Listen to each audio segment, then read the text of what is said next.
మన బెనోని చనిపోయి ఈ రోజుకి నెల.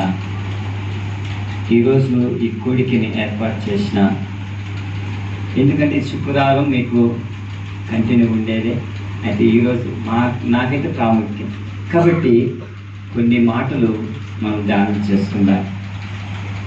దేవుని చిత్తాన్ని నెరవేర్చే దేవుడు ఈ భూమి మీద మానవులైన మనల్ని పుట్టించి ఆయన ప్రతి ఒక్కరికి ఒక పని ఇచ్చాడు. ఆ పనిలో మనము నమ్మకంగా చేస్తున్నామా? మనము ఆలోచించాలి ఈరోజు. ఎందుకంటే ఇన్ని దినాల నుంచి మనం దేవుని వాక్యాన్ని వింటున్నాము, దేవుని మహింపరుస్తున్నాము, దేవుని కనపరుస్తున్నాము, కానీ దేవుని యొక్క పనిలో నీవు నేను ఉన్నామా అని మనమే ప్రశ్నేసుకోవాలి. ఈరోజు ఎంతమంది ప్రశ్న వేసుకుంటున్నారు, కానీ ఎంతమంది దేవుని పనిలో ఉంటున్నారు కానీ తెలియదు. కానీ మనము దేవుని యొక్క చిత్తాన్ని నెరవేర్చేవాళ్ళు. ఈ భూమి మీద ప్రతి ఒక్కరూ దేవుని పనిలో ఉన్నవారే నీతిమంతులు. దేవుని పనులు లేదనుకో నీతిమంతులు కాదు. ఈరోజు నీవు నేను అనుకోవచ్చు, కానీ ప్రపంచంలో మానవులు దేవుడు చేశాడు, కానీ ఎక్కువ మనము ప్రత్యేకత ఎవరికి ఇస్తున్నామంటే లోకానికి ఇస్తున్నాం, మన అలవాట్లకు ఇస్తుంటున్నాం. మనం ఎలా బ్రతకాలని మనం ఆలోచించుకుంటూ మనము ముందు ఆలోచన ఉంది, కానీ దేవుడు నన్ను బ్రతికించాడే, దేవుడు నన్ను ఈ భూమి మీద పుట్టించాడే, ఆయనకి నాతో పని ఉందని ఎప్పుడైనా మనము ఆలోచిస్తున్నామా? లేదు. అయితే ఇది ఒక మాట అంటాడు చూడండి, 1 యోహాను సువార్త 2:17 అంటాడు చూడండి. 1 యోహాను సువార్త 2:17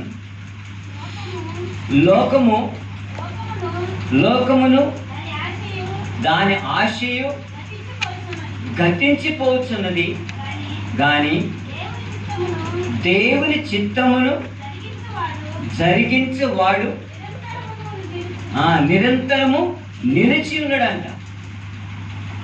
సమయం ఏమైపోతుంది, దినములు కూడా గడిచి పోతున్నాయి. ఈరోజు చూస్తే ఈ నెల గడిచిపోతుంది కదా. ఈరోజు ఎంత? 21. దినాలు ఏమైపోతుంది, గడిచిపోతున్నాయి, కానీ దేవుని చిత్తము నెరవేర్చేవారు లేకపోతుంది. ఆయన అంటే దేవుని చిత్తం నెరవేర్చేవారు కావాలనుకుంటున్నాడు. ఈరోజు నీవు నేను దేవుని యొక్క పని చేయాలి. ఈరోజు మనం ఒకరు పిలుచుకోవాలి, దేవుని సన్నిధికి రావాలి. తెంబిలారా,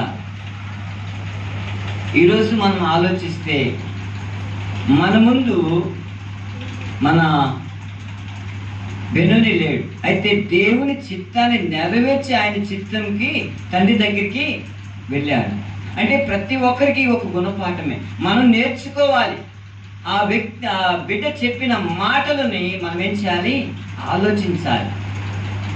ప్రతి దినం మనం ఆలోచించాలి. ఎందుకంటే మనకు ఒక గుణపాఠం నేర్పించి వెళ్ళాడు, చెప్పి వెళ్ళాడు, మీరు ఇలాగ చేస్తేనే కదా నా దగ్గరికి చేరండి.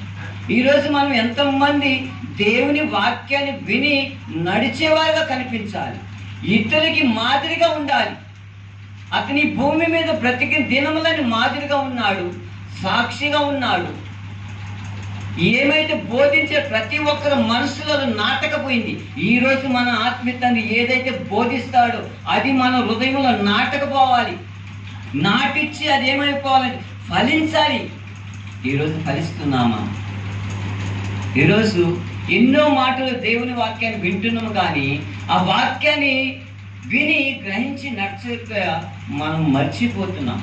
ఇంత కూర్చున్నంతవరకు గుర్తుంటుంది, కానీ బయటికి పోతుందనే అదేమైపోద్ది, మర్చిపోతాం. అయితే బిడ్డలారా, యెషయా గ్రంథంలో అంటాడు చూడండి, యెషయా గ్రంథము 40వ అధ్యాయము 6వ వచనం.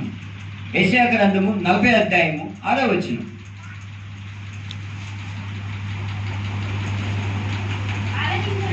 ఆలకించుడి, ప్రకటించమని ఒకడు ఆజ్ఞించుచున్నాడు. నేనేమి ప్రకటించుదనని మరి ఒక అడుగుతున్నారు. చూడండి ఏం పిల్లారా, ఒకరు అడుగుతున్నారు,